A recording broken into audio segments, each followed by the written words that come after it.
Ok, le chapitre 266 de JJK est sorti et je crois qu'on a eu une pause de une semaine ou deux. Je crois que c'est une semaine, du coup ça fait plaisir de revoir. Surtout qu'il était plutôt intéressant et apparemment j'ai vu sur le réseau que l'auteur a dit qu'on arrivait au climax du combat, donc on va en parler tout de suite, sachant que ce chapitre était léger, hein. On voit Itadori et Megumi qui discutent, donc ça veut dire que Itadori a réussi à entrer en contact avec Megumi, et en gros il parle du fait que Megumi voulait créer un monde parfait, et il dit qu'il en a marre, hein, que vu que sa sœur est morte, j'imagine qu'il abandonne un peu l'idée et qu'il a plus trop d'objectifs dans la vie, et du coup Itadori parle de son grand-père, hein, comme quoi il avait le cancer du poumon, et qu'il avait envisagé l'euthanasie, tout ce genre de choses, mais qu'il semblait que ça venait pas de lui. Apparemment le grand-père avait refusé une opération pour son poumon. Et donc Itadori dit que si Megumi refuse de vivre, il ne lui dira rien, hein, c'est à Megumi de faire ce choix. Et du coup, ensuite, on revient au combat de Sukuna qui va activer un panier du vide. Hein.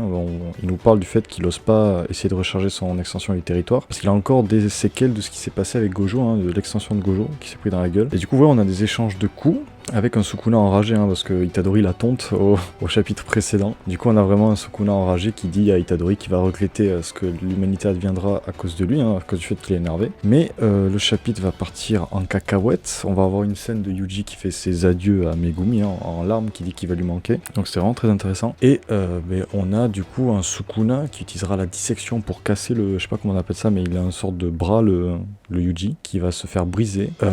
Le chapitre se finit avec deux choses intéressantes. Déjà, Sukuna qui active son extension du territoire. On a une page où on voit un doigt suspendu dans un endroit bizarre, un doigt de Sukuna. Alors, est-ce que c'est un plan de Yuji ou les autres, ou est-ce que ça a un rapport avec l'extension de territoire de Yuji? Parce que pour l'instant ils sont dans l'extension de territoire de Yuji, mais il ne se passe rien à part un combat banal. Donc et vu qu'on voit qu'Itadori est en train de perdre l'avantage avec la dissection à l'extension de territoire de Sukuna, à mon avis, vu les adieux qu'il a fait à Megumi, on va avoir la vraie utilité de l'extension de territoire de Yuji dans les prochains chapitres. On sait aussi toujours pas où on est le combat d'Akari, mais bon, ça on le saura un peu plus tard je pense. Ou peut-être que le combat s'est déjà fait hors champ et qu'on aura un petit rappel, mais bon, bref. Très heureux d'avoir revu ce chapitre. Moi je vous dis à la semaine prochaine